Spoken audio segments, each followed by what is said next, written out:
સર્વેને જય સ્વામિનારાયણ.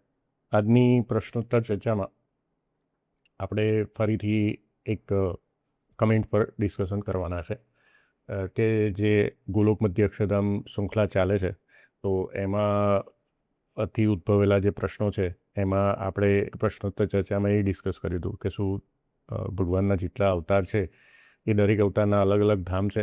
તો એમાં આપણે જોયું હતું કે ભગવાનના અલગ અલગ અવતારથી અલગ અલગ ધામ નથી બનતા, પણ ભગવાનના જે વિવિધ સ્વરૂપો છે એ લીલા વિભૂતિની અંતર્ગત જે ધામો આવેલા છે એમાં પણ અક્ષરધામાધિપતિ જે ભગવાન છે એ જ અલગ અલગ સ્વરૂપે વિરાજે છે. અને નિત્ય વિભૂતિ કે જે માયાથી પર છે એમાં ગોલોક મધ્ય અક્ષરધામમાં રાધા લક્ષ્મી સહિત શ્રી કૃષ્ણ ભગવાન બિરાજે છે.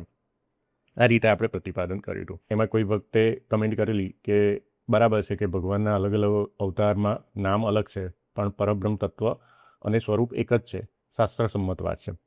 એટલે કોઈને ખ્યાલ આવ્યો કે ના, આ બરાબર છે કે ભગવાનના અલગ અલગ અવતારથી ભગવાનનું સ્વરૂપ એક જ રહે છે, કંઈ અનંત ભગવાન નહીં થઈ જતા. એટલે પરબ્રહ્મ તત્વ એક જ છે એટલે એમનું સ્વરૂપ પણ એક જ છે. એટલે એમને એ સ્વીકાર્યું કે આ શાસ્ત્રસંમત વાત છે. અને કોઈ પણ પરબ્રહ્મ અવતારને એટલે ભગવાનના કોઈ પણ અવતારને ભજવાથી જીવાત્માને થતી પ્રાપ્તિ પણ એક જ છે. આ વસ્તુ પણ સાંડિલ્ય સૂત્ર ભાષ્ય છે એમાં જે નિત્યાનંદ સ્વામી છે એમને આ વસ્તુને પ્રતિપાદિત કરી છે. એ આપણે ક્યારેક કોઈ વિડીયોમાં જોઈશું. હવે આપણી ચેનલ પર આ ભાઈની ઘણી બધી કમેન્ટ પર આપણે ડિસ્કશન કરેલું છે અને એમને આ કમેન્ટનો રિપ્લાય આપતા થોડીક કટાક્ષ ભાષા વાપરેલી છે, એ વાંચીએ આપણે. સાચી વાત છે ભાઈ, આપણા માટે બધા ભગવાન સરખા જ છે. એટલે એમને એવું લાગે છે કે ભગવાન બહુ બધા છે, પણ ધારો કે જેને શાસ્ત્રનો અભ્યાસ કર્યો છે એને ખબર છે કે ભગવાન એક જ હોય, બહુ બધા ના હોય. હવે એ આગળ કહે છે કે નરનારાયણ કહો કે લક્ષ્મીનારાયણ કહો કે રાધારમણ દેવ કહો કે ગોપીનાથજી મહારાજ કહો કે સ્વામિનારાયણ ભગવાન કહો, આપણા માટે બધું સરખું હો. ભલે આપણા મંદિરનું નામ સ્વામિનારાયણ મંદિર હોય, પરંતુ અંદર તો આપણે રાધારમણ દેવ, લક્ષ્મીનારાયણ દેવ, રાધાકૃષ્ણ, ગોપીનાથજી, નરનારાયણ દેવ એની જ ભક્તિ કરવાની. એટલે કટાક્ષમાં આ બધું કહે છે. ભલે આપણો મંત્ર સ્વામિનારાયણ હોય પણ આપણે તો મનમાં રાધા રાધા જ કરવાનું, પ્રશ્ન જ કરવાનું, કૃષ્ણ કરવાનું, એવું કંઈક લખવા જતા હશે પણ પ્રશ્ન લખાઈ ગયું છે. ભલે આપણો ગ્રંથ વચનામૃત હોય પરંતુ આપણે ભાગવત ગીતા જ વાંચવાની. એટલે અહીંયા એ કટાક્ષમાં એવું કહે છે કે આપણા મંદિરનું નામ સ્વામિનારાયણ મંદિર હોય પણ આપણે તો અંદર રાધારમણ દેવ પધરાવાના, લક્ષ્મીનારાયણ દેવ પધરાવાના અને રાધાકૃષ્ણ કે ગોપીનાથજી એની જ ભક્તિ કરવાની. એટલે એમને એવું છે કે સ્વામિનારાયણ મંદિરની અંદર આ બધા સ્વરૂપો હોય એટલે એ સ્વામિનારાયણ ભગવાન ના કહેવાય. એટલે પહેલાં તો એમની આ ગેરમાન્યતા છે અને આવી ગેરમાન્યતા સ્વામિનારાયણ સંપ્રદાયના આજે આધુનિક જે મતપંથો છે એમને આવી ફેલાવેલી છે. એટલે જ અમને આ કટાક્ષ ભાષામાં લખ્યું છે, કેમ કે એ લોકો જે મતપંથો અત્યારે આધુનિક બનેલા છે એ લોકોએ આવી જ ગેરમાન્યતા જે મુમુક્ષો છે એના મગજમાં ફિટ કરેલી છે કે સ્વામિનારાયણ મંદિર હોય તો અંદર સ્વામિનારાયણ ક્યાં છે. એટલે એમને રાધારમણ, લક્ષ્મીનારાયણ, જે રાધાકૃષ્ણ, ગોપીનાથજી, નરનારાયણ, હવે આ સ્વરૂપો પધરાયેલા કોણે છે? એ લોકો જે સ્વામિનારાયણ ભગવાનને માને છે એ શ્રીજી મહારાજે જ આ સ્વરૂપો પધરાયેલા છે. અને નંદ સંતોએ ને બધા જે આચાર્યોએ એમની સેવા રીતિ ને એમની ઉપાસના કરેલી જ છે. એટલે પહેલાં જો એક પ્રશ્ન કરતા હોય તો એ પ્રશ્ન એમને શ્રીજી મહારાજ પર જ ઊભો કર્યો, શ્રીજી મહારાજની બુદ્ધિ પર જ શંકા કરી. પછી બીજો કે આપણો મંત્ર સ્વામિનારાયણ હોય તો મનમાં રાધા રાધા કે કૃષ્ણ જ કરવાનું, બરાબર. એટલે એમને એમ છે કે ભાઈ આપણો સ્વામિનારાયણ મંત્ર હોય તો ભાઈ કૃષ્ણને એ બધું રાધા રાધા કેમ બોલવાનું. તો બીજું આપણે જોઈએ કે આપણી જે સંધ્યા આરતી થાય છે એમાં પણ જય સુદ ગુરુ સ્વામી ગઈને આપણે જે પહેલી ધૂન કહીએ છીએ એ કઈ કહીએ છીએ? રામ કૃષ્ણ ગોવિંદ. એમાં રાધા નામ બી આવે છે, કૃષ્ણ નામ બી આવે છે. પણ એમને એવું લાગતું હશે કે આ ભાઈ બીજા ભગવાનના બધા નામો છે. પણ જેને મૂળભૂત ગ્રંથો વાંચ્યા છે એને ખબર છે કે આ એ જ ભગવાનનું કે જે શ્રીમદ નારાયણ છે કે સ્વામિનારાયણ કહો એ જ ભગવાનના આ બધા નામો છે. પછી એમને પ્રશ્ન કર્યો કે આપણો ગ્રંથ વચનામૃત હોય પરંતુ આપણે ભાગવત ને ગીતા જ વાંચવાની. એટલે એમને હજુ વચનામૃતનો પણ સંપૂર્ણ અભ્યાસ કર્યો નથી. કેમ કે જો વચનામૃત તમે વાંચો તો એમાં પણ જે શ્રીજી મહારાજ અને નંદ સંતો વચ્ચે જે પ્રશ્નોત્તર થાય છે એમાં મોટે ભાગે શ્રીમદ ભાગવતના રેફરન્સ આપીને જ પ્રશ્નો અને ઉત્તર કરવામાં આવે છે. અને શ્રીમદ ભગવદ્ ગીતામાંથી જ મહારાજે ઘણા બધા જે શ્લોક છે એને કોટ કરીને જે ભગવત ચર્ચા કરેલી છે. એટલે ભાગવત અને ગીતા એ વચનામૃતમાં આવે જ છે. એટલે તમે વચનામૃત સમજવું હોય તો પહેલાં શ્રીમદ ભાગવત અને ગીતા વાંચવી જ પડે તો તમને વચનામૃતનો અર્થ સમજાય. એટલે એમને એમ છે કે વચનામૃત વાંચે એટલે ભગવદ્ ગીતા અને શ્રીમદ ભાગવત વાંચવાની જરૂર નથી. પણ એ પણ એમની સમજણ છે એ ખોટી છે. કેમ કે શિક્ષાપત્રી જો વાંચતા હોય તો શિક્ષાપત્રીમાં જ મહારાજે જે સંપ્રદાયના 8 શાસ્ત્ર છે એમાં શ્રીમદ ભાગવત અને જે ભગવદ્ ગીતા છે એને પ્રમાણભૂત શાસ્ત્ર તરીકે સ્વીકાર્યા છે. પછી એમને લખ્યું છે કે ઇસ્કોન, હવેલી, ગોડી, મધ્વાચાર્ય વગેરે સંપ્રદાયોમાં કૃષ્ણની જ વાત કરે છે. એમના મંદિરોમાં કૃષ્ણ ભગવાનની જ મૂર્તિ હોય છે અને બહાર પણ કૃષ્ણ ભગવાનનું મંદિર એવું જ લખેલું હોય છે અને અંદર પણ કૃષ્ણ ભગવાન જ હોય છે. આપણે ભલે બહાર સ્વામિનારાયણ મંદિર લખેલું હોય, અંદર તો કૃષ્ણ, રાધા, લક્ષ્મીનારાયણ વગેરેની જ ઉપાસના કરવાની. એટલે બીજા સંપ્રદાયનું ઉદાહરણ આપે છે કે ભાઈ એમાં બહાર કૃષ્ણ મંદિર લખેલું હોય છે પણ અંદર પણ કૃષ્ણ ભગવાન જ હોય છે. અને એ એવું કહે છે કે આપણે ભલે બહાર સ્વામિનારાયણ મંદિર લખેલું હોય પણ અંદર નરનારાયણ, લક્ષ્મીનારાયણ વગેરેની જ ઉપાસના કરવાની. એટલે શ્રીજી મહારાજના જે સંપ્રદાય છે એના પર જ પ્રશ્ન ઉઠાવે છે કે ભાઈ શ્રીજી મહારાજને જ ખબર ના પડી કે ભાઈ બહાર સ્વામિનારાયણ મંદિરનું લેબલ લગાવ્યું અને અંદર નરનારાયણ પધરાયા અને લક્ષ્મીનારાયણ પધરાયા અને રાધાકૃષ્ણ પધરાયા.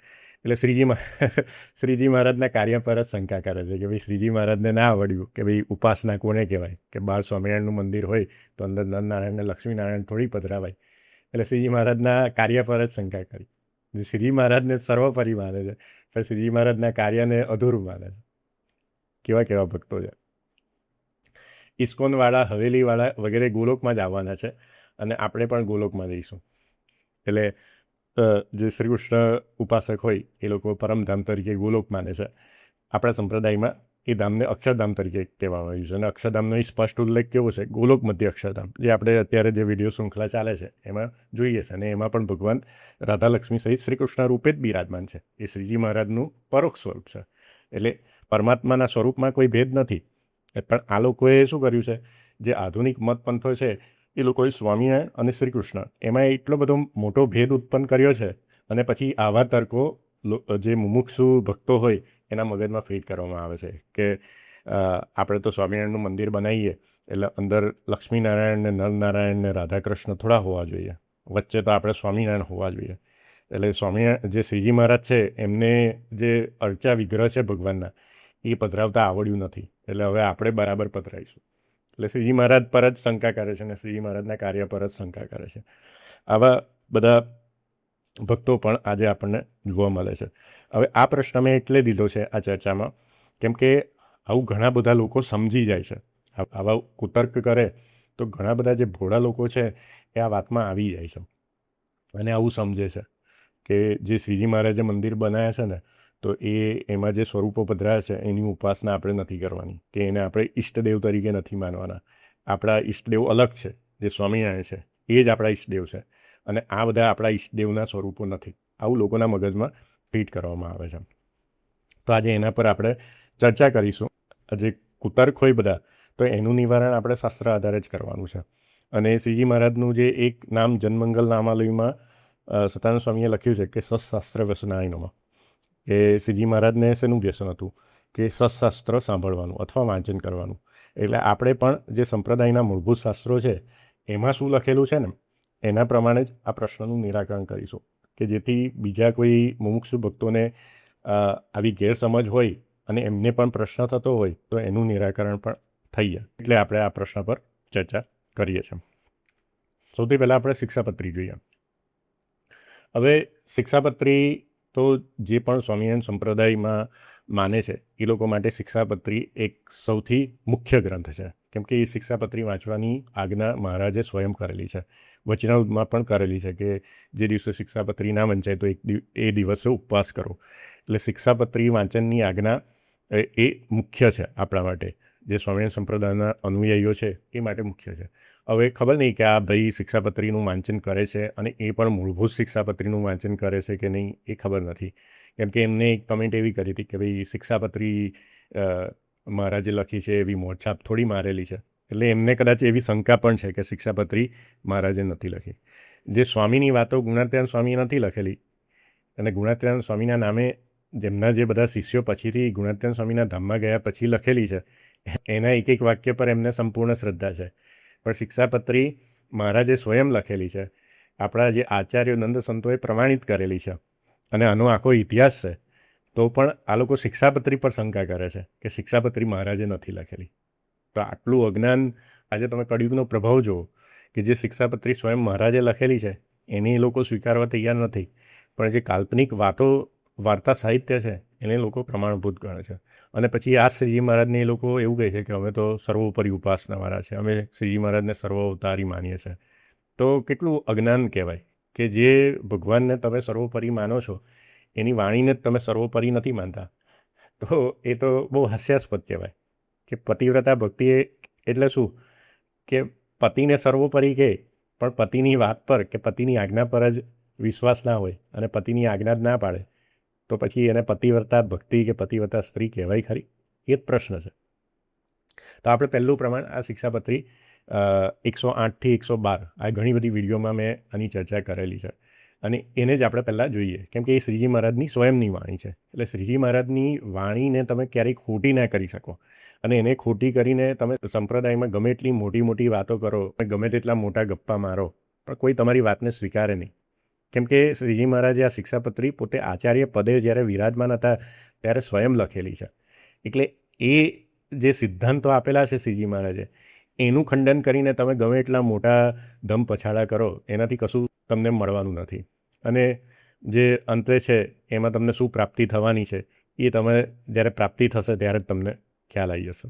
એટલે શિક્ષાપત્રી આપણે મુખ્ય છે. તો આપણે પહેલાં શિક્ષાપત્રી 108થી 112 શ્લોક જોઈએ. જે લોકો શિક્ષાપત્રી રોજ વાંચે છે એમને ખબર જ છે 108 શ્લોક સૌથી મુખ્ય.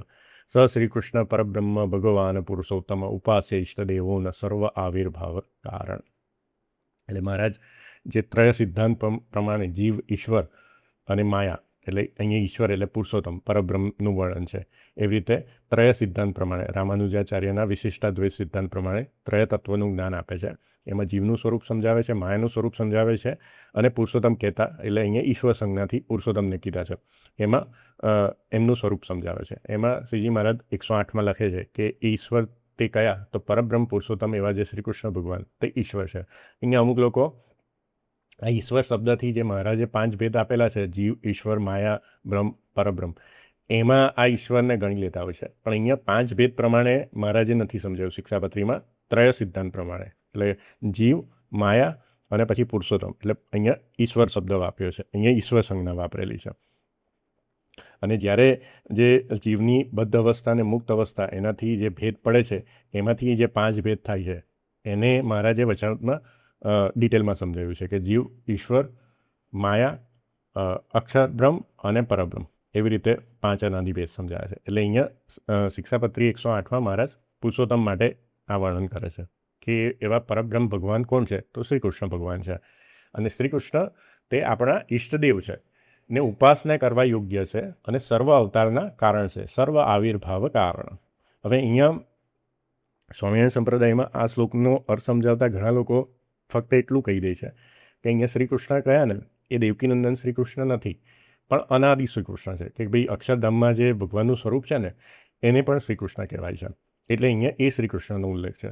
તો એ વાત 50% બરાબર છે કે હા, અહીંયા જે શ્રી કૃષ્ણ કીધા છે એ અક્ષરધામના અધિપતિ જે અનાદિ શ્રી કૃષ્ણ છે એને ઉલ્લેખીને કીધા છે. પણ તમે સત્સંગી જીવન વાંચો તો શ્રીજી મહારાજે આ જે સ્વરૂપ અદ્વૈતનો સિદ્ધાંત સમજાવ્યો, જે મેં આગળ 2 ભાગમાં વિડીયો બનાવી છે, એમાં મહારાજે દેવકીનંદન અવતાર ચરિત્ર કીધું અને પછી એમાં એક સિદ્ધાંત પ્રતિપાદિત કર્યો છે કે દેવકીનંદન અવતાર કે જે મનુષ્ય રૂપે ભગવાન હતા અને જે અક્ષરધામનું જે દિવ્ય રૂપ છે, એટલે અક્ષરધામમાં જે રાધા લક્ષ્મી સહિત શ્રી કૃષ્ણ ભગવાન છે, એ બે વચ્ચે જે ભેદ માને ને એને શ્રીજી મહારાજે અસુરો કીધેલા છે. અને મહારાજે એમને અજ્ઞાની કીધા છે કે આ બે વચ્ચે જે એકતા ના માને ને ભેદ માને ને એને મહારાજે અસુરો કીધા છે. એટલે જ્યારે પણ શ્રીજી મહારાજ શ્રી કૃષ્ણ શબ્દ વાપરે છે ને ત્યારે શ્રીજી મહારાજ દેવકીનંદન કૃષ્ણ માટે પણ વાપરે છે અને જે અક્ષરધામના અધિપતિ જે રાધા લક્ષ્મી સહિત શ્રી કૃષ્ણ ભગવાન છે ને એના માટે પણ વાપરે છે. એટલે અહીંયાથી બંને માટે પ્રતિપાદન થાય છે. પછી મહારાજ આગળ શું કહે છે 109માં, સ રાધાય યુતો જ્ઞેયો રાધા કૃષ્ણ ઇતિ પ્રભુ. અને સમર્થ એવા જે શ્રી કૃષ્ણ તે જે તે રાધિકાજીએ યુક્ત હોય ત્યારે રાધા કૃષ્ણ એવા નામે જાણવા, અને રૂકમણી રૂપ જે લક્ષ્મી તેમને યુક્ત હોય ત્યારે લક્ષ્મીનારાયણ એવે નામે જાણવા, અને એ શ્રી કૃષ્ણ જે તે અર્જુનને યુક્ત હોય ત્યારે નર નારાયણ એવે નામે જાણવા, અને વળી તે શ્રી કૃષ્ણ જે તે બળભદ્રાદિકને યોગે કરીને તે નામે કહેવાય છે એમ જાણવું. અને એ જે રાધાદિક ભક્ત તે ક્યારેક તો તે શ્રી કૃષ્ણ ભગવાનને પડખે હોય છે અને ક્યારેક તો અતિ સ્નેહ કરીને શ્રી કૃષ્ણ ભગવાનના અંગને વિશે રહે છે. ત્યારે તો તે શ્રી કૃષ્ણ ભગવાન એકલા જ હોય એમ જાણવા. એ હેતુ માટે હવે છેલ્લે 112માં સ્પષ્ટ કરે છે મહારાજ, એ હેતુ માટે એ શ્રી કૃષ્ણ ભગવાનના જે સ્વરૂપ તેમને વિશે સર્વે પ્રકારે કરીને ભેદ ન જાણો. સ્વરૂપેસુ ભેદો જ્ઞેયો ન સર્વથા. મહારાજની આજ્ઞા છે કે આ પરબ્રહ્મ આપણા ઈષ્ટદેવ જે શ્રી કૃષ્ણ ભગવાન કીધા, અલગ અલગ ભક્તોએ યુક્ત હોય એ શ્રી કૃષ્ણ ભગવાન, તો રાધિકાજીએ યુક્ત હોય ત્યારે રાધાકૃષ્ણ નામે ઓળખાય છે, લક્ષ્મીજીએ યુક્ત હોય ત્યારે લક્ષ્મીનારાયણ નામે ઓળખાય છે, પછી અર્જુને યુક્ત હોય ત્યારે નરનારાયણ નામે ઓળખાય છે. અને ક્યારેક આ ભક્તો રાધાદિક જે ભક્ત છે એ અતિશય સ્નેહ કરીને ભગવાનના અંગને વિશે રહે છે, ત્યારે તે શ્રી કૃષ્ણ ભગવાનને એકલા એમ જાણવા. એટલે શ્રી કૃષ્ણ ભગવાનની એકલી મૂર્તિ હોય, નરનારાયણ સ્વરૂપ હોય, લક્ષ્મીનારાયણ સ્વરૂપ હોય, રાધાકૃષ્ણ સ્વરૂપ હોય, એ બધા જ કોના સ્વરૂપો છે? પરબ્રહ્મ પુરુષોત્તમ એવા જે શ્રી કૃષ્ણ ભગવાન એમના જ સ્વરૂપો છે. એટલે અહીંયા મહારાજે શું સ્પષ્ટ કર્યું કે આ બધા સ્વરૂપોમાં એકતા રહેલી છે, એ સ્વરૂપોમાં ભેદ ન જાણવું. હજુ વધારે સ્પષ્ટતા કરે છે. અમુક લોકો એવો પ્રશ્ન કરે કે આપણે તો દ્વિભુજ જે મૂર્તિ છે અક્ષરધામમાં એની ઉપાસના છે, તો મહારાજ શું કહે છે? અને ચતુર્ભુજપણું, અષ્ટભુજપણું, સહસ્ત્રભુજપણું ઇત્યાદિક જે ભેદ જણાય છે તે તો દ્વિભુજ એવા જે તે શ્રી કૃષ્ણ તેમની ઈચ્છાએ કરીને છે એમ જાણવું. એટલે આમાં જે લક્ષ્મીનારાયણ છે કે નરનારાયણ છે એ ચતુર્ભુજ રૂપે છે. એટલે મુખ્યત્વે આપણે લક્ષ્મીનારાયણ, નરનારાયણ, રાધાકૃષ્ણ અને શ્રી કૃષ્ણ એમાં ભેદ નથી જાણવો. આ મહારાજનું વચન થયું. હવે આમાં કોઈને પ્રશ્ન થાય કે આમાં સ્વામિનારાયણ ક્યાં છે? તો એના માટે આપણે જે મુખ્યત્વે અર્થ લઈએ છીએ એ શિક્ષાપત્રી અર્થદીપિકામાંથી લઈએ છીએ. તો આપણે આ શિક્ષાપત્રીનો ઇતિહાસ જોઈએ કે આ શિક્ષાપત્રી લખી છે સ્વયં સહજાનંદ સ્વામીએ. એમને ગદ્ય સ્વરૂપમાં લખેલી અને પછી શ્રીજી મહારાજે જે સહજાનંદ સ્વામીએ સત્સંગી જીવન લખ્યું ત્યારે એમને આજ્ઞા કરી હતી. એ સત્સંગી જીવન પણ શ્રીજી મહારાજની આજ્ઞાથી જ એમને લખેલું છે. તો શ્રીજી મહારાજે સહજાનંદ સ્વામીને આજ્ઞા કરી હતી કે તમે આ શિક્ષાપત્રી જે મેં લખી છે એને અનુષ્ટુપ છંદમાં તમે રચો, અને એ સત્સંગી જીવનમાં જ આખી શિક્ષાપત્રી અનુષ્ટુપ છંદમાં આવે છે કે જે આપણે સંસ્કૃતના શ્લોકો આપણે શિક્ષાપત્રીના વાંચીએ છીએ એ સહજાનંદ સ્વામીએ રચેલા છે. અને એનું જે ગુજરાતી ભાષાંતર એ નિત્યાનંદ સ્વામીએ કરેલું છે. એટલે જે આપણે ગુજરાતીમાં શિક્ષાપત્રી વાંચીએ છીએ એ નિત્યાનંદ સ્વામીની ટીકા એવું છેલ્લે લખેલું હશે. બરાબર. હવે આના પર શિક્ષાપત્રી અર્થદીપિકા કરીને સહજાનંદ સ્વામીએ ગ્રંથ બનાવ્યો છે કે એ અર્થદીપિકામાં એમને મહારાજે જે આ 212 શ્લોકો મૂકેલા છે એમાં મહારાજે જે વસ્તુ કીધી છે એમાં લગભગ 300થી વધારે શાસ્ત્રોના પ્રમાણો આપ્યા છે કે મહારાજે જે વસ્તુ કે જે ધર્મ સમજાયો, વૈરાગ્ય, ભક્તિ, ભગવાનનું સ્વરૂપ સમજાયું, એમાં બધા 300થી વધારે શાસ્ત્રોના પ્રમાણો આપેલા છે. અને આમાં જ આ 108 શ્લોક સમજાવતા સહજાનંદ સ્વામી કહે છે કે એ જ શ્રી કૃષ્ણ આજે સ્વામિનારાયણ ભગવાન તરીકે પ્રગટ છે. એટલે એ જ શ્રી કૃષ્ણ એ સહજાનંદ છે. આવો અર્થ સહજાનંદ સ્વામી સમજાવે છે. શ્રી કૃષ્ણથી આપણે સહજાનંદ સ્વામી એ સ્વામિનારાયણ ભગવાનને જ આપણે લઈએ છીએ. અને આ જે શિક્ષાપત્રી છે એના પર જે વડતાલ ગાદીના પ્રથમ આચાર્ય રઘુજી મહારાજ છે એમને ભાષ્ય પણ લખેલું છે. જેમ આપણે વચનામૃતનું ડિસ્કશન કરીએ છીએ કે સહજાનંદ સ્વામીએ જે શ્રીજી મહારાજની પરાવાણી છે વચનામૃત એનું હરિવાક્ય સુધા સિંધુમાં રૂપાંતર કર્યું ને એના પર રઘુજી મહારાજે સેતુમાલા ટીકા રચી. એવી જ રીતે સહજાનંદ સ્વામી જે અનુષ્ટુપ છંદોમાં શિક્ષાપત્રી લખી એના પર એમને અર્થદીપિકા કે દરેક શ્લોકનો અર્થ સમજાવ્યો, એના પર વિસ્તૃત ભાષ્ય રઘુજી મહારાજે સંસ્કૃતમાં લખેલું છે. અને બીજી વસ્તુ કે આ શિક્ષાપત્રીને પદ્ય ભાષામાં મુક્તાનંદ સ્વામી અને નિષ્કાળ સ્વામીએ પોતપોતાના જે કાવ્યો છે એમાં પણ ગૂંથેલી છે કાવ્ય ભાષામાં. એટલે મુક્તાનંદ કાવ્ય કે નિષ્કાળ કાવ્ય તમે લાવશો તો એમાં શિક્ષાપત્રી એમને કાવ્ય તરીકે જે રચના બનાવેલી છે એ પણ જોવા મળશે. એટલે શિક્ષાપત્રી પર આટલા બધા ગ્રંથો રચાયેલા છે એના પરથી તમને ખબર પડે કે શિક્ષાપત્રી કેટલું પ્રમાણિત ગ્રંથ છે સંપ્રદાયનો. હવે કોઈ આના પર શંકા કરે કે શિક્ષાપત્રી શ્રીજી મહારાજે લખેલી જ નથી તો એ મૂર્ખ શિરોમણી કહેવાય. કે જો સહજાનંદ સ્વામીએ લખેલી જ ના હોય તો ભાઈ અર્થદીપિકા કેમની સાચી પડે, રઘુજી મહારાજનું ભાષ્ય કેમનું સાચું પડે? એ મુક્તાનંદ સ્વામી, નિષ્કાળ સ્વામીએ પોતાની મનગઢત કાવ્ય બનાવી હશે એમને શ્રીજી મહારાજે જે શિક્ષાપત્રી લખેલી છે એને જ કાવ્ય સ્વરૂપે ગૂંથેલી છે ને 212 શ્લોક રૂપે જ લખેલી છે. એટલે આમાં જે શિક્ષાપત્રીમાં જે પ્રશ્નો ઉઠાવે એની જે પ્રમાણિકતા પર પ્રશ્નો ઉઠાવે એ તો મૂર્ખ શિરોમણી કહેવાય કે ભાઈ એને સંપ્રદાયનું નોલેજ જ ના કહેવાય. અને આમાંય 108નો અર્થ કરતાં જે શ્રી કૃષ્ણ ભગવાનને પરબ્રહ્મ કીધા ત્યાં કોઈએ આ જે બંને ગ્રંથ છે એમાં એવું સાબિત કરવા નથી ગયા કે ભાઈ આ શ્રી કૃષ્ણ પરબ્રહ્મ કીધા એ આપણે નહીં સમજવાનું, સ્વામિનારાયણ ભગવાનને સમજવાનું છે, એવું નહીં.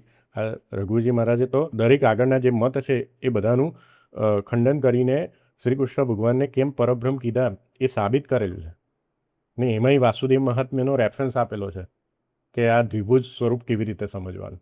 અને પછી સતાનંદ સ્વામીએ અને રઘુજી મહારાજે આ જ અર્થ કર્યો છે કે એ જ શ્રી કૃષ્ણ આજે મનુષ્ય કારે સહજાનંદ સ્વામી તરીકે પ્રગટ છે. આવો જ અર્થ કરેલો છે. આમાં તમે આ બંને ગ્રંથો વાંચશો તો આનાથી અલગ અર્થ જોવા નહીં મળે. એમને આમાં દેવકીનંદન શ્રી કૃષ્ણ ભગવાનને કેમ પરબ્રહ્મ કીધા એનું પણ પ્રમાણ આપેલું છે આ બંને ગ્રંથમાં. એટલે જે આજે સ્વામિનારાયણ સંપ્રદાયના જે અમુક મતપંથો લોકોનામાં આવી ગેરમાન્યતા ફેલાવે છે કે આ શ્રી કૃષ્ણ કીધા પરબ્રહ્મ તો આપણે શ્રી કૃષ્ણને નથી સમજવાના કેમ કે ત્યારે તો લોકોને ખબર નથી શ્રીજી મહારાજ ભગવાન છે એટલે મહારાજે આવું લખ્યું હતું. એવો અર્થ નથી. મહારાજે પરોક્ષપણે કીધું એટલે એનો મતલબ શું છે કે શ્રી કૃષ્ણ ભગવાન શ્રીજી મહારાજ રૂપે પ્રગટ હતા.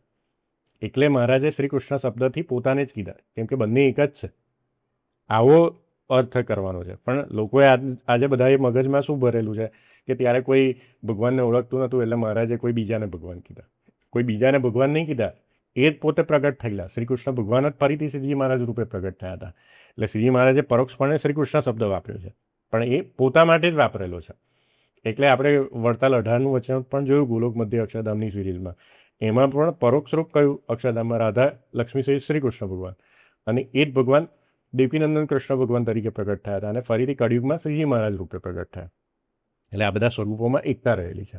એટલે આવી રીતે વાત કરીએ તો જ તમારે સમન્વય થાય. નહીં તો તમે શ્રી કૃષ્ણ અલગ માનો અને સ્વામિનારાયણ અલગ માનો તો પહેલું તો આ શિક્ષાપત્રી જ ખોટી પડી જાય કે ભાઈ તમે શિક્ષાપત્રી વાંચશો ત્યારે સમજશો શું. આ બંનેને અલગ પાડીને 108થી તમે અને શ્રીજી મહારાજ કે સ્વામિનારાયણ પણ લઈ લીધું તો આનો સમન્વય કેમ ન કરશો 109થી 112નો. તો આને પણ તમે સ્વામિનારાયણ ઈષ્ટદેવ તરીકે સ્વીકારી લીધું ને એ જ સ્વીકારવાનું છે. એ જ અર્થ કરેલો છે. સ્વામિનારાયણ ભગવાન પણ રાધાએ યુક્ત હોય ત્યારે રાધા કૃષ્ણ નામે કહેવાય છે. લક્ષ્મીજી એ યુક્ત હોય ત્યારે લક્ષ્મીનારાયણ કહેવાય છે. એટલે આ જે બધા સ્વરૂપો છે લક્ષ્મીનારાયણ, નરનારાયણ, રાધા કૃષ્ણ એ શ્રી કૃષ્ણ કહેતા સ્વામિનારાયણ ભગવાનના જ પોતાના જ સ્વરૂપો છે. અલગ અલગ સ્વરૂપો નથી. એ સમજવાનું છે આ શિક્ષાપત્રીથી. જો આવો અર્થ તમને કોઈ ના સમજાવે તો એને શિક્ષાપત્રી અર્થદીપિકા પણ વાંચી નથી અને શિક્ષાપત્રી ભાષ્ય પણ વાંચ્યું નથી અને એને સંપ્રદાયના મૂળભૂત ગ્રંથોનું અધ્યયન જ નથી કર્યું. એટલે એ લોકોએ એક જ ભગવાનને બે ભગવાન બનાવી દીધા કે શ્રી કૃષ્ણ ભગવાન અલગ છે અને સ્વામિનારાયણ ભગવાન અલગ છે. એટલે ભાઈ આ શિક્ષાપત્રી ખોટી, આપણે ખાલી અહીંયા સ્વામિનારાયણ સ્વીકાર લેવાનું, પછી આ બધું આપણા માટે નથી લખ્યું. આવું લોકો કરતા હોય છે. એટલે હું અહીંયા આની ચર્ચા કરી રહ્યો છું. હવે આ વસ્તુ પણ મેં ઘણી બધી વિડીયોમાં સમજાવ્યું છે કે મહારાજે જે 108થી 112માં જે પહેલાં પરબ્રહ્મ કીધા એ અક્ષરધામના અધિપતિ જે અનાદિ શ્રી કૃષ્ણ એને ઉલ્લેખીને કીધા કે એ જ બધા અવતારોનું મૂળ કારણ છે. અવતારો નહીં, સર્વ આવિર્ભાવ એટલે કે ચતુર્વ્યૂહ પછી કેશવાદિક 24 મૂર્તિઓ એ બધાનું આવિર્ભાવનું કારણ કોણ છે? આ મૂળ સ્વરૂપ છે. ત્યાંથી અવતારો પ્રગટ થાય છે. એટલે એ જ ભગવાન અવતાર ધારણ કરે છે. એટલે એ શ્રી કૃષ્ણ ભગવાન પછી એ નરનારાયણ રૂપે પ્રગટ થયા એટલે અર્જુને યુક્ત હોય તો નરનારાયણ. પછી અક્ષરધામમાં જે નિત્ય મુક્ત છે રાધાજી ને લક્ષ્મીજી તો કૃષ્ણ અવતારમાં બંને અવતાર લીધો હતો. બરાબર. રાધાજીએ પણ અવતાર લીધો હતો એટલે રાધાએ સંગ રાધા કૃષ્ણ કહેવાય છે અને લક્ષ્મીજીએ પણ રૂકમણી તરીકે અવતાર લીધો હતો એટલે એમને લક્ષ્મીનારાયણ પણ કહેવાય છે. અને પછી એ જ ભગવાન જે અક્ષરધામના અધિપતિ છે એ જ ભગવાન શ્રીજી મહારાજ રૂપે પ્રગટ થયા. ત્યારે એમને બ્રહ્મચાર્ય સ્વીકાર્યું હતું. એટલે ત્યારે અલગ રીતે કોઈ રાધાજી અને લક્ષ્મીજીનો અવતાર ઉલ્લેખમાં નથી. પણ અહીંયા જે મહારાજે સમજાવ્યું કે જ્યારે ભગવાનની એકલી મૂર્તિ હોય શ્રી કૃષ્ણ ભગવાનની ત્યારે જે રાધા અને લક્ષ્મી છે એ મૂર્તિના વિશે રહે છે એમ ભાવના કરવી. એટલે તમારે આ સમજો ને, આ બધા સ્વરૂપની એકાત્મતા સમજો ને તો બધા શાસ્ત્રો તમને સમજાઈ જાય. અને સૌથી સરસ તો શું થાય કે શિક્ષાપત્રીનો અર્થ જ તમને પહેલાં સમજાય કે શિક્ષાપત્રી તમને સવળી સમજાય. જે લોકોએ અવળી સમજણ તમારા મગજમાં ઘુસાડી છે ને તો એ સવળી થઈ જાય અને શિક્ષાપત્રી પહેલાં સાચી થાય. એટલે આ વસ્તુ તમે જ્યાં સુધી નહીં સમજો ને ત્યાં સુધી તમને શિક્ષાપત્રી ક્યારેય સમજાશે નહીં. હવે જે સતાનંદ સ્વામીએ અર્થદીપિકામાં અને રઘુજી મહારાજે શિક્ષાપત્રી ભાષ્યમાં આનો અર્થ કેવી રીતે કરેલો છે એ આપણે જોઈએ. એટલે એ શાસ્ત્ર પ્રમાણ થઈ ગયું. પહેલું શાસ્ત્ર પ્રમાણ મેં શિક્ષાપત્રી જે આપણે વાંચીએ છીએ એનું જ આપી દીધું. હવે બીજું પ્રમાણ આપણે અર્થદીપિકા અને ભાષ્યમાંથી જોઈએ. પહેલું જે શિક્ષાપત્રી અર્થદીપિકા છે એ સંસ્કૃતમાં સતાનંદ સ્વામીએ લખેલી છે અને એનું ભાષાંતર પણ શાસ્ત્રી જ્ઞાન પ્રકાશ જે ગાંધીનગર ગુરુકુલના છે એમને અનુવાદ કરેલો છે. વડતાલ પ્રકાશન દ્વારા ઉપલબ્ધ છે. એટલે તમે એ બુક સ્ટોરમાંથી લઈ શકો છો શિક્ષાપત્રી અર્થદીપિકા. હવે એમાં 108 શ્લોકનું અર્થ બહુ લાંબો છે. એ આપણે બીજી વિડીયોમાં ક્યારે ચર્ચા કરીશું એના પર. પણ એમને જે ઉપસંહાર કીધો જે સ્વામી સંપ્રદાયમાં પ્રચલિત છે કે ભાઈ આનો ઉપસંહાર શું કર્યો 108નો, તો જે સતાનંદ સ્વામી શું કહે છે કે જે ક્ષર અને અક્ષરથી પર પુરુષોત્તમ સાક્ષાત ભગવાન શ્રી કૃષ્ણને કહ્યા તે જ સ્વયં અપાર કૃપા કરીને શ્રી સ્વામિનારાયણ રૂપે પ્રગટ થયા. એટલે જે શ્રી કૃષ્ણ ભગવાન, હવે કોઈ એવું કહે કે અનાદિ શ્રી કૃષ્ણ અહીંયા અક્ષરધામના અધિપતિ લેવાના છે, તો એ બરાબર છે.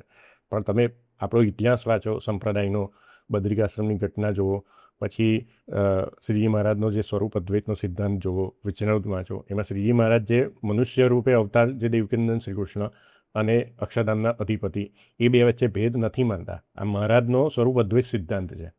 એટલે એ શ્રી કૃષ્ણ ભગવાનને અવતારી જ માને છે. કયા શ્રી કૃષ્ણ ભગવાનને? દેવકીનંદન શ્રી કૃષ્ણ ભગવાનને. એટલે તમે અહીંયા અક્ષરધામના અધિપતિ અર્થ કરો એ પણ બરાબર છે, અને જે દેવકીનંદન શ્રી કૃષ્ણ અર્થ કરો એ પણ બરાબર છે. કેમ કે એ જ કૃપા કરીને ફરીથી સ્વામિનારાયણ રૂપે પ્રગટ થયા હતા. પૃથ્વી પર મનુષ્ય લીલા કરીને પોતાના ભક્તજનોના આચાર્યપણાના ધર્મમાં રહ્યા. આ શિક્ષાપત્રીમાં તેમને પરોક્ષપણે જે શ્રી કૃષ્ણનું નિરૂપણ કર્યું તે તો સ્વયં પોતે જ છે, પણ તેનાથી જુદા નથી.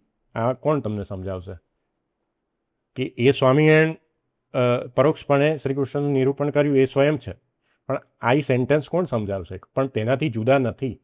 એ શ્રી કૃષ્ણ ભગવાનથી જુદા નથી. એટલે આને સ્વરૂપ અદ્વૈત કહેવાય.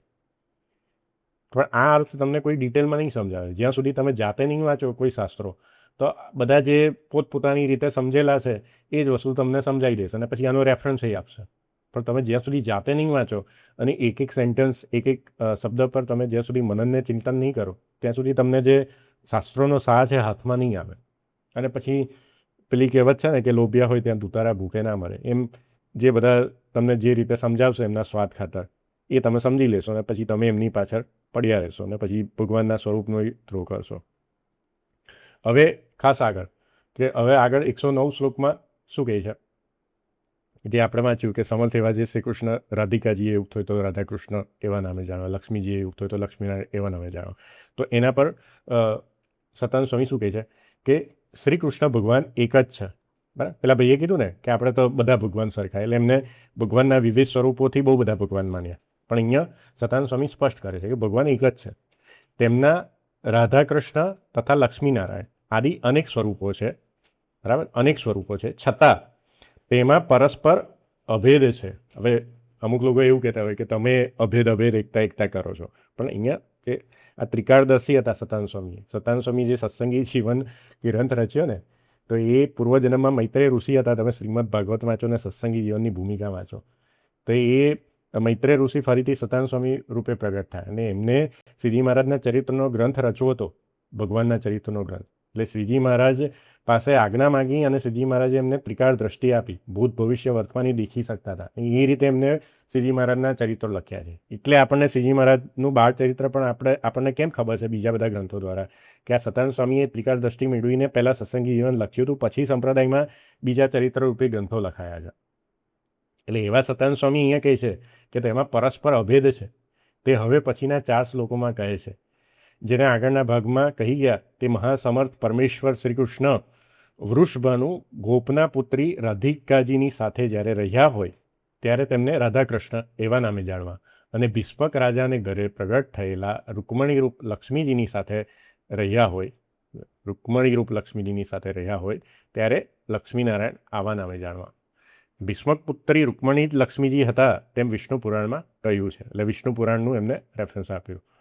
ભગવાન જ્યારે રાઘવ રામ રૂપે પ્રગટ થયા હતા ત્યારે લક્ષ્મીજી સીતા રૂપે પ્રગટ્યા હતા, અને ભગવાન જ્યારે કૃષ્ણ રૂપે પ્રગટ થયા ત્યારે લક્ષ્મીજી રૂકમણી રૂપે પ્રગટ્યા હતા. આથી એ નિશ્ચિત થાય છે કે શ્રી કૃષ્ણ, રાધાકૃષ્ણ અને લક્ષ્મીનારાયણ, આમાં સતાનંદ સ્વામીએ સીતારામજીનો પણ સંદર્ભ લઈ લીધો. આવા ભગવાનના સ્વરૂપો એક જ છે, જુદા જુદા નથી. હવે તમે સતાનંદ સ્વામીને ખોટા પાડવા જશો? જે શ્રીજી મહારાજે પ્રતિપાદન કર્યું એ જ પ્રતિપાદન કર્યું કે શ્રી કૃષ્ણ પરબ્રહ્મ ભગવાન જે છે આપણા ઈષ્ટદેવ, એ એમના આ બધા વિવિધ સ્વરૂપો છે અને આ સ્વરૂપો એક છે. આ સ્વરૂપોથી ભગવાન અલગ અલગ નથી થઈ જતા અને ઉપાસના પણ અલગ અલગ નહીં થઈ જતી, કેમ કે એ સ્વરૂપો શ્રીજી મહારાજે સ્વયં જાતે પધરાયેલા છે. અને શ્રીજી મહારાજને ભગવાન માનો છો તો શ્રીજી મહારાજે જે કાર્ય કર્યું એના પર તમે શંકા કરો તો એ તો કેટલું હાસ્યાસ્પદ કહેવાય. આગળ વાંચે. હવે આગળના શ્લોકમાં જે નરનારાયણ અને બળભદ્રાદિક એનું ઉલ્લેખ આવે છે કે આ શ્રી કૃષ્ણ જ મધ્યમ પાંડવ અર્જુન જે નર ઋષિ તેની સાથે હોય ત્યારે નરનારાયણ આવે નામે જાણવા. જો મહાભારતનો હવે સંદર્ભ આપે છે કે મહાભારતમાં કહ્યું છે કે અર્જુનમાં નરનો આવેશ થયો અને શ્રી કૃષ્ણ તો સ્વયં નારાયણ જ છે. એટલે આ નરનારાયણમાં પણ જે અર્જુન છે એ નરના આવેશથી એમનો આવિર્ભાવ થયેલો છે. અને શ્રી કૃષ્ણ તો સ્વયં એટલે કે નરનારાયણમાંના નારાયણ ઋષિ છે એ તો સ્વયં શ્રી કૃષ્ણ જ ભગવાન છે. શ્રીમદ ભાગવતમાં પણ કહ્યું છે કે તમે બંને નરનારાયણ ઋષિ છો અને પૂર્ણ કામ પણ છો. આ શ્રીમદ ભાગવતમાં આવે છે. અને તે શ્રી કૃષ્ણ ભગવાન જ પોતાના મોટા ભાઈ બળ વડે શ્રેષ્ઠ બળદેવજી એટલે કે શ્રીરામ અને સત્યભામા આદિ નિત્ય સહચરોના યોગથી તે નામે રામકૃષ્ણ અને સત્યકૃષ્ણ આવા જાણવા જોઈએ.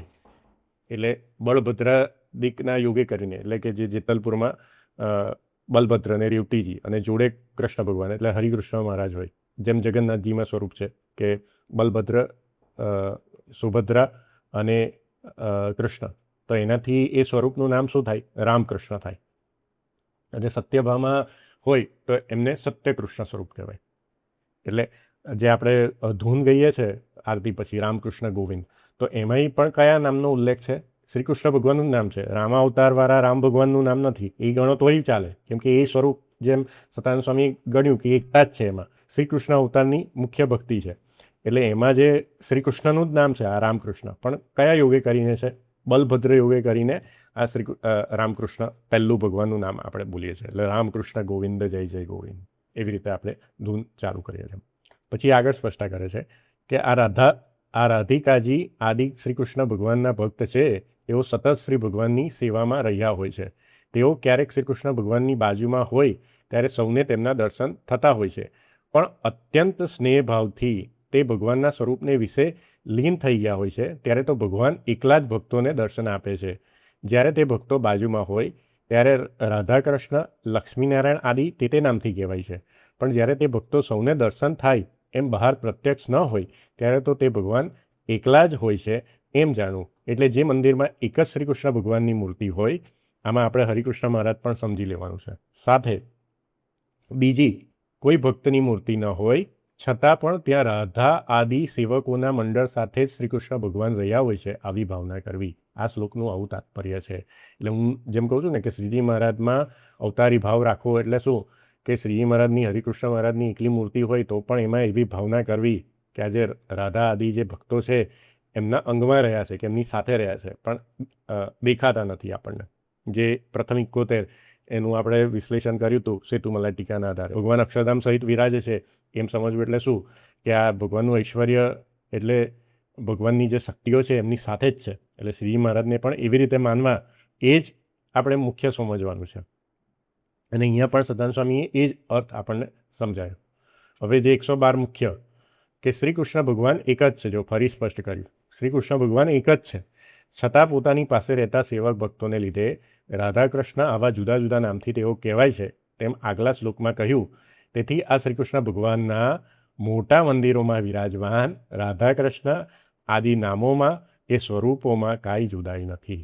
આજે શ્રીજી મહારાજે સ્વરૂપો બદલાયા ને એના વિશે સ્પષ્ટ વાત કરી કે આ ભાઈની શંકા હતી કે સ્વામિનારાયણ ભગવાનનું મંદિર છે ને અંદર અલગ અલગ ભગવાન તમે પધરાયેલા છે. એ કટાક્ષ કર્યો, એના પર જ આ સતાનંદ સ્વામીએ અર્થ સ્પષ્ટ કર્યો કે જે શ્રી કૃષ્ણ ભગવાનના જે મોટા મંદિરોમાં વિરાજમાન જે રાધાકૃષ્ણ, લક્ષ્મીનારાયણ, નરનારાયણ આ બધા જે વિવિધ સ્વરૂપો છે એમાં કંઈ જુદાઈ નથી. હવે જો કદાચ કોઈ શંકા કરે કે સેવક જુદા જુદા હોય તેથી સ્વરૂપમાં જુદાઈ નથી એમ ભલે કહો, પણ તે ભગવાનના દ્વિભુજ તથા ચતુર્ભુજ આદિ આકાર જુદા હોવાથી તે સ્વરૂપ જુદા છે. એક કહેવાશે જ એટલે અહીંયા શંકા કોઈ કરે કે સારું તમે અલગ અલગ નામથી ભગવાનના અલગ અલગ સ્વરૂપો કીધા, પણ દ્વિભુજ ને ધારો કે લક્ષ્મીનારાયણ ને નરનારાયણ એ તો ચતુર્ભુજ સ્વરૂપે છે ને રાધા કૃષ્ણ દ્વિભુજ છે. હવે શ્રીજી મહારાજે પ્રતિપાદન કર્યું છે કે આપણે દ્વિભુજ મૂર્તિ છે, જે નિત્ય સ્વરૂપ છે ભગવાનનું એ દ્વિભુજ છે. તો પછી ઉપાસનામાં ભેદ ના પડી જાય દ્વિભુજ ને ચતુર્ભુજથી? તો અહીંયા એનો જ ઉત્તર કરે છે, પણ તે શંકા યોગ્ય નથી, કારણ કે તે શ્રી કૃષ્ણ ભગવાન તો સદા દ્વિભુજ 2 હાથવાળા છે. જો અહીંયા આવી એ સ્પષ્ટતા, તેમને ચતુર્ભુજ થવું, અષ્ટભુજ થવું, સહસ્ત્રભુજ થવું તેમાં તો તેમની ઈચ્છા જ મુખ્ય હેતુ છે. જ્યારે જે સમયે જેવું યોગ્ય જણાય ત્યારે ત્યાં તેવું ચતુર્ભુજાદી દર્શન આપે છે.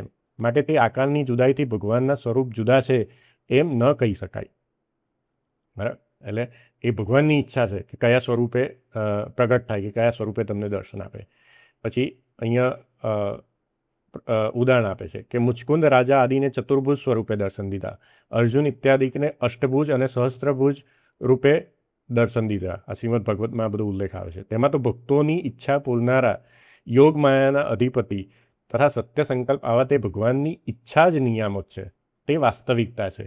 તે શ્રી કૃષ્ણ ભગવાન સદા દ્વિભુજ મૂર્તિ છે. તેમાં બ્રહ્મવૈવર્ત પુરાણના, જો 2 રેફરન્સ આપ્યા, તેમાં બ્રહ્મવૈવર્ત પુરાણના અને સ્કંદ પુરાણના 2 ભુજાવાળા મુરલીધર આવા વચનો અહીં પ્રમાણ રૂપે લેવા.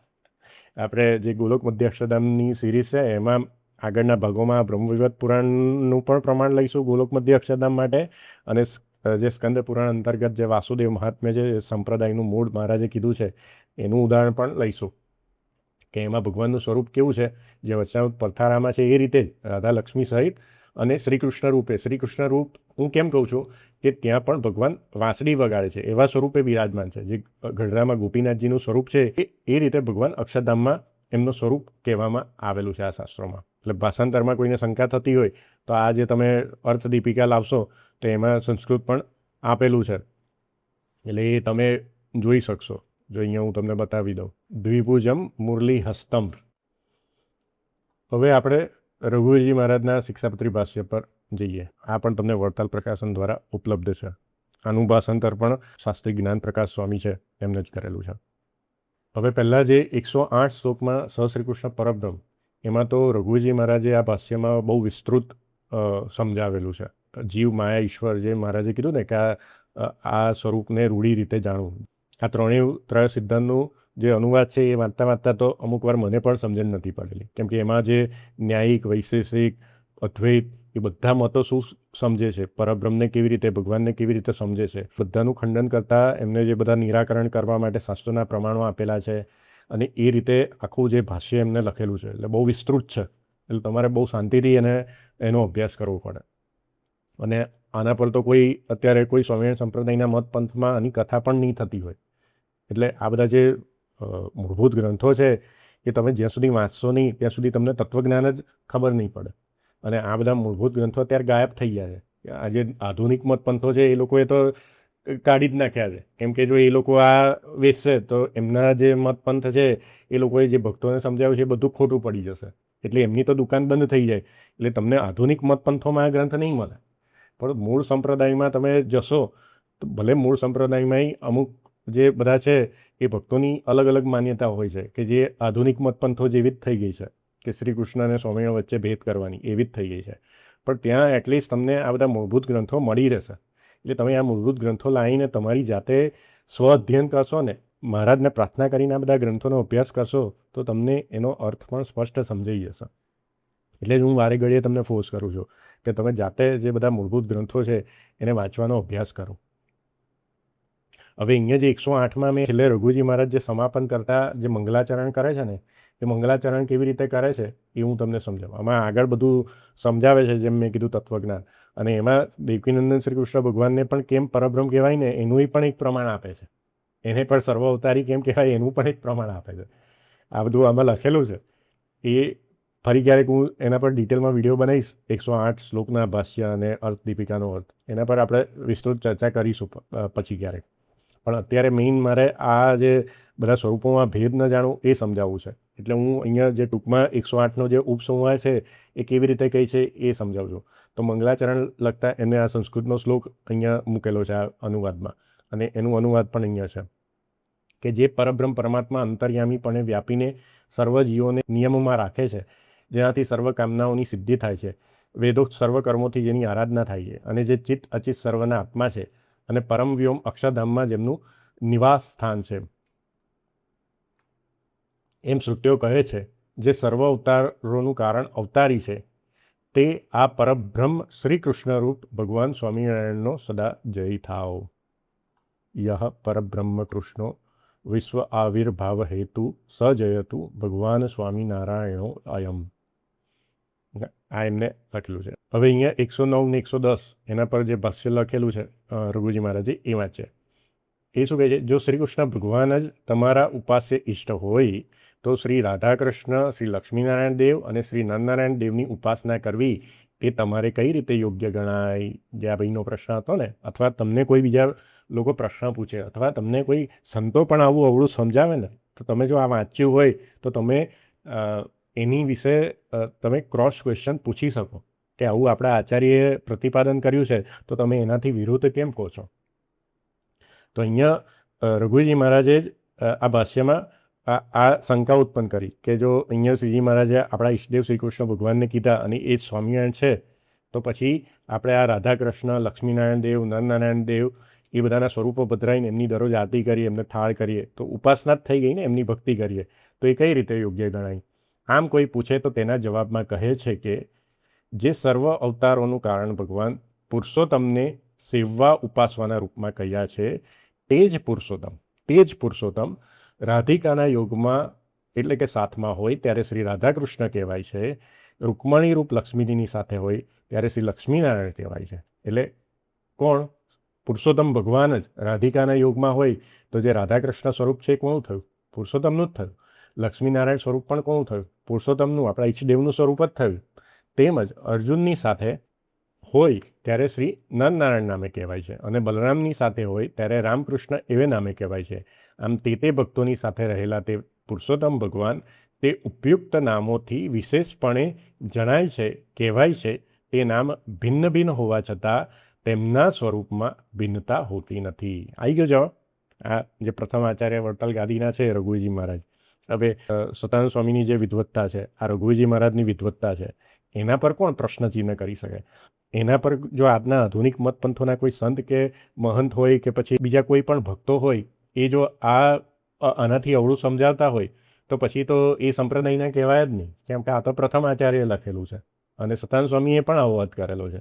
તો એનાથી તમે વિપરીત સહજાનંદ સ્વામીની શિક્ષાપત્રીનો અર્થ કેવી રીતે સમજાવી શકો? તો પછી તમે સંપ્રદાયના કહેવાઓ જ નહીં. એટલે અહીંયા પણ શું કીધું કે આ બધા અલગ અલગ નામ છે તો તેમના સ્વરૂપમાં ભિન્નતા હોતી નથી. અહીં કહેવાનો આશય એવો છે કે તે જ ભગવાન પુરુષોત્તમ જ્ઞાન, શક્તિ આદિ 6 ગુણોથી એટલે કે ઐશ્વર્યોથી પૂર્ણ અને મહાન સમર્થ છે. તેમની રાધાજીના યોગને સ્વીકારીને જ્યારે ઉપાસના કરવામાં આવે ત્યારે તે મહાપ્રભુને રાધાકૃષ્ણના રૂપમાં સમજવા તથા જે લક્ષ્મીજી એટલે કે રૂકમણીના રૂપમાં અવતર્યા હતા તે રૂકમણીના યોગને સ્વીકારીને જ્યારે ઉપાસના કરવામાં આવે ત્યારે તે શ્રીકૃષ્ણને શ્રી લક્ષ્મીનારાયણના રૂપમાં સમજવા. અર્જુનની સાથે તે મહાપ્રભુની ઉપાસના જો કરાતી હોય તો તેમને શ્રી નરનારાયણના રૂપમાં જાણવા. તેમજ જો બલરામના યોગને સ્વીકારીને જો ઉપાસના કરાય તો તે પુરુષોત્તમને શ્રી રામકૃષ્ણના રૂપમાં માનવા. આમ વિશેષ્ય સ્વરૂપમાં પુરુષોત્તમ શ્રી કૃષ્ણ ભગવાનમાં કોઈ ભેદ નથી. એટલે અહીંયા શું સ્પષ્ટતા કરી દીધી આચાર્ય મહારાજે કે આ બધા સ્વરૂપો કોણ છે? પુરુષોત્તમ, પરબ્રહ્મ પુરુષોત્તમ જ છે. સર્વ આવિર્ભાવ કારણ એમને કહેવાય જ.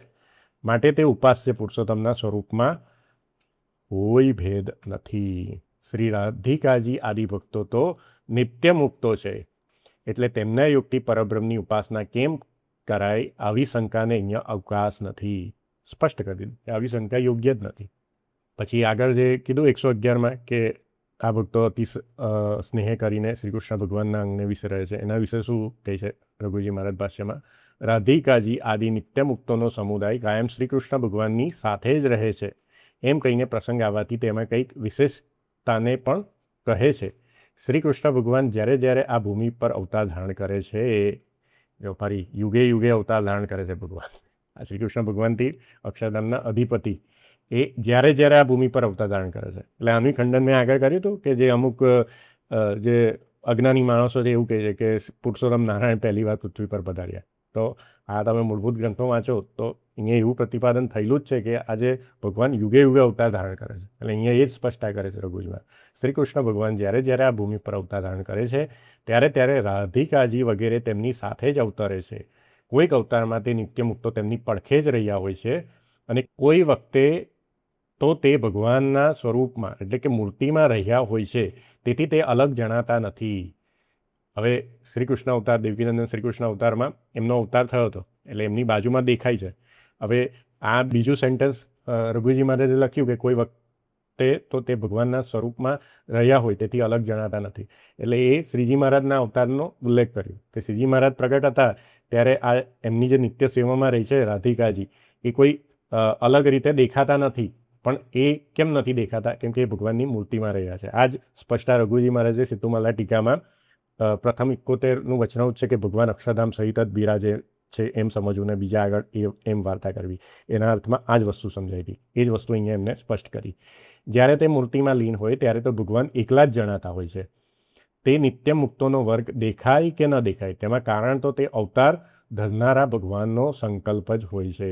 ભગવાન પણ તે નિત્ય મુક્તોના અત્યધિક સ્નેહને લીધે તેમને પોતાના અંગમાં જ સ્વરૂપમાં જ અવકાશ નિવાસ આપે છે. તે રાધિકાજી વગેરે પરબ્રહ્મ પુરુષોત્તમના શેષરૂપ હોવાથી તેમને ભક્ત કહ્યા છે. આ બાબતમાં બીજા કેટલાક વિદ્વાનો એવું માને છે કે તે રાધિકાજી વગેરે સ્નેહની પરાકાષ્ઠા પામ્યા હોવાથી પરબ્રહ્મમાં નિમગ્ન થઈ જતા હોય છે. તેઓ પોતાના વ્યક્તિત્વને પણ ભૂલી જવાથી ભગવત સ્વરૂપથી પૃથક જણાય તેવા રહેતા નથી. એટલે તો તે ભગવાન એકલા જ હોય છે તેમ કહેવાય છે. બીજી બાજુ સંપ્રદાયના રહસ્યને જાણનારા વિદ્વાનો એમ માને છે કે આ 3 શ્લોક એટલે કે 109, 110, 111 ને ભગવાનની અર્ચા મૂર્તિના નિરૂપણ અર્થમાં કહ્યા છે. હવે ખાસ 112મો શ્લોક એના પર ભાષ્ય લખતા શું કહે છે રઘુજી મહારાજ? શ્રી રાધાકૃષ્ણ, શ્રી લક્ષ્મીનારાયણ અને શ્રી નરનારાયણ આદિ નામોથી અલગ અલગ જણાતા ભગવાન રાધાજી, લક્ષ્મીજી જેવા વિશેષણ રૂપ ભક્તોના યોગથી અલગ જણાય છે. ખરેખર તો તે ભક્તોએ સેવેલા ભગવાન અલગ નથી. તે ભક્તોએ સેવેલા ભગવાન અલગ અલગ નથી, પણ તે તો એક જ છે. આયો જવાબ. એ રીતે જ તે ભગવાનનું સ્વરૂપ ક્યાંક ચતુર્ભુજ અથવા અષ્ટભુજ જેવું જણાવ્યું હોય અલગ અલગ દેખાતું હોય તો પણ સ્વરૂપો અલગ અલગ નથી. ભગવાન સ્વરૂપે કરીને તો એક જ છે એમ હવે કહે છે.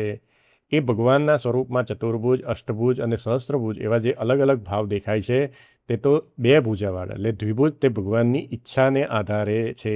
એટલે તે ચતુર્ભુજ કે અષ્ટભુજ વગેરે સ્વરૂપો તે દ્વિભુજ એવા પુરુષોત્તમ ભગવાનના જ છે એમ સમજવું. એટલે જે લક્ષ્મીનારાયણ ને નરનારાયણ એ ચતુર્ભુજ છે પણ એ પણ કોના સ્વરૂપો છે? આ દ્વિભુજ એવા જે શ્રી કૃષ્ણ ભગવાન પુરુષોત્તમ એમના જ છે એમ સમજવું. એટલે એમાંય ભેદ ના કરવો. અહીં ભગવાનને દ્વિભુજ કહ્યા છે એટલે અક્ષરધામમાં ભગવાન શ્રી હરિ સદા દ્વિભુજ છે એમ સમજવું. એટલે શ્રી કૃષ્ણ ભગવાનને દ્વિભુજ કહ્યા એટલે શું સમજવું કે જે શ્રી કૃષ્ણ એટલે કે શ્રી સ્વામિનારાયણ ભગવાન એ અક્ષરધામમાં કેવા છે? દ્વિભુજ જ છે એમ સમજવું. અને હવે જો એના માટે રેફરન્સ કયો આપે છે?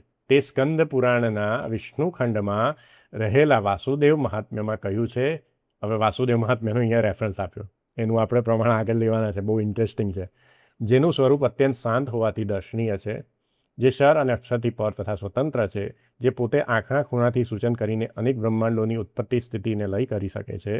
અહીંયા એમને શ્લોકનો રેફરન્સ આપ્યો છે. સર્વોચ્ચ સુગંધી ચંદન જેના સ્વરૂપમાં ચચેલું છે, જેના હૃદય પ્રદેશ ઉપર શ્રી વસ્તુનું ચિહ્ન ઉપસેલું છે, કમળ જેવા સુકુમળ બંને હાથથી વાંસળીને મુખ આગળ હોઠ પર રાખીને સુમધુર સ્વરથી બજાવી રહેલા એવા શ્રી કૃષ્ણના દર્શન કરીને નારદ મુનિ સુખ સાગરમાં મગ્ન થઈ ગયા. નારદજી જ્યારે ગોલોકમાં જાય છે અને એમાં રહેલા અક્ષર બ્રહ્મ તેજ પુંજમાં આ ભગવાનના દર્શન કરે છે પુરુષોત્તમ ભગવાનના, તો એમાં ભગવાનનું કેવું સ્વરૂપ? તો એ સ્વરૂપનું વર્ણન કરતો જે શ્લોક છે એનો રેફરન્સ રઘુજી મહારાજે અહીંયા આપ્યો કે અક્ષરધામમાં ભગવાન દ્વિભુજ છે કેવી રીતે સમજવું? તો આવ્યું વાંસળી આવી અહીંયા. જેને મુરલીથી નફરત હોય ને એ બધા જ શ્રી કૃષ્ણના જે દ્વેષીઓ છે ને આ બધા જે પ્રમાણો છે તમને બતાવશે જ નહીં. કેમ કે એમને વાંસળીથી જ નફરત. વાંસળીવાળું ભગવાનનું સ્વરૂપ એમને નથી ગમતું. એટલે એ લોકો આ ગ્રંથો તમને ક્યારેય બતાવશે જ નહીં. એટલે તમારે જાતે જ આ ગ્રંથોને જોવા પડશે કે વચનામૃત પરથારો વાંચો તો તમારે વિચારવાનું છે કે નંદ સંતોએ વચનામૃત પરથારામાં અક્ષરધામમાં ભગવાનનું સ્વરૂપ રાધાલક્ષ્મી કેમ કીધું છે અને ત્યાં એવું કેમ કીધું છે કે ભગવાન બે હાથે વાંસળી વગાડે છે? કેમ કે એવું ભગવાનનું મૂળ સ્વરૂપ છે. આ ખાલી સ્વામિનારાયણ સંપ્રદાયના મૂળભૂત ગ્રંથોમાં નહીં, બીજા તમે જે બ્રહ્મવૈવર્ત પુરાણ એ પણ વાંચો, એમાં પણ ભગવાનનું મૂળ રૂપ આવું જ છે. એટલે અહીંયા એનો રેફરન્સ આપ્યો કે આ રીતે ભગવાનનું દ્વિભુજ સ્વરૂપ સમજવાનું છે. ઉપરના શ્લોકમાં બંને હાથથી એમ કહ્યું હોવાથી અક્ષરધામમાં શ્રીહરિનું દ્વિભુજપણું સાબિત થાય છે. જો અહીંયા એ ભગવાનને શ્રીહરિ જ રઘુજી મહારાજ કહે છે. એટલે એકતા એ કે જે શ્રી કૃષ્ણ રૂપ છે એ કોણ છે? એ શ્રીહરિ જ છે. અને તેથી જ પછીના શ્લોકમાં ત્યાં સ્વયં ભગવાન કહે છે, હે બ્રહ્મન, અક્ષરધામમાં પુરુષોત્તમ રાધા લક્ષ્મીની સાથે તેમજ પોતાના આશ્રિત નંદ સુનંદાદી પાર્ષદોની સાથે રહેલા અને સમગ્ર પ્રાણીઓના અંતર્યામીપણે સ્વતંત્ર રીતે રહીને સર્વના કર્મ ફળોને આપનારો હું વાસુદેવ છું. અક્ષરધામ પથારામાં કેમ આ રીતે ઉલ્લેખ છે? કેમ કે આ આપણા મૂળભૂત જે ગ્રંથો છે એમાં આ વાસુદેવ મહાત્મ્યના આધારે જ અક્ષરધામનું વર્ણન કરવામાં આવેલું છે. અને શ્રીજી મહારાજે સમાધિમાં ગોલોક મધ્ય અક્ષરધામનું દર્શન આવી રીતે રાધા લક્ષ્મી સહિત પોતે શ્રી કૃષ્ણ રૂપે બધાને દર્શન આપેલા છે. ત્યારે તો બધાને ખબર પડી કે આ સ્વયં ભગવાન પ્રગટ થયેલા છે. અને આ બધું જ લોકોએ કાઢી નાખ્યું. વળી વિશાળ મહાન વૈકુંઠ ધામમાં હું ચતુર્ભુજ રૂપે લક્ષ્મીજી તથા નંદ ગરુડ આદિ મુખ્ય પાર્ષદોની સાથે રહું છું. ઉપર વૈકુંઠ લોકમાં હું ચતુર્ભુજે રૂપે રહ્યો છું એમ કહ્યું છે. તેથી અક્ષરધામમાં રહેલા તે પુરુષોત્તમનું દ્વિભુજપણું પુરવાર થાય છે. એટલે દ્વિભુજ રૂપે અક્ષરધામમાં રહી છે. પછી બીજું જે વૈકુંઠ ધામ છે ભગવાનનું, એમાં ભગવાન ચતુર્ભુજ રૂપે ત્યાં પ્રગટ થાય છે. એટલે એ જ ભગવાન છે, પણ એ ત્યાં ચતુર્ભુજ રૂપે રહી છે. એટલે અક્ષરધામમાં ભગવાનનું સ્વરૂપ કેવું છે? રાધા લક્ષ્મી સહિત આ ભાષ્યમાં પણ આ પ્રમાણ આવી ગયું.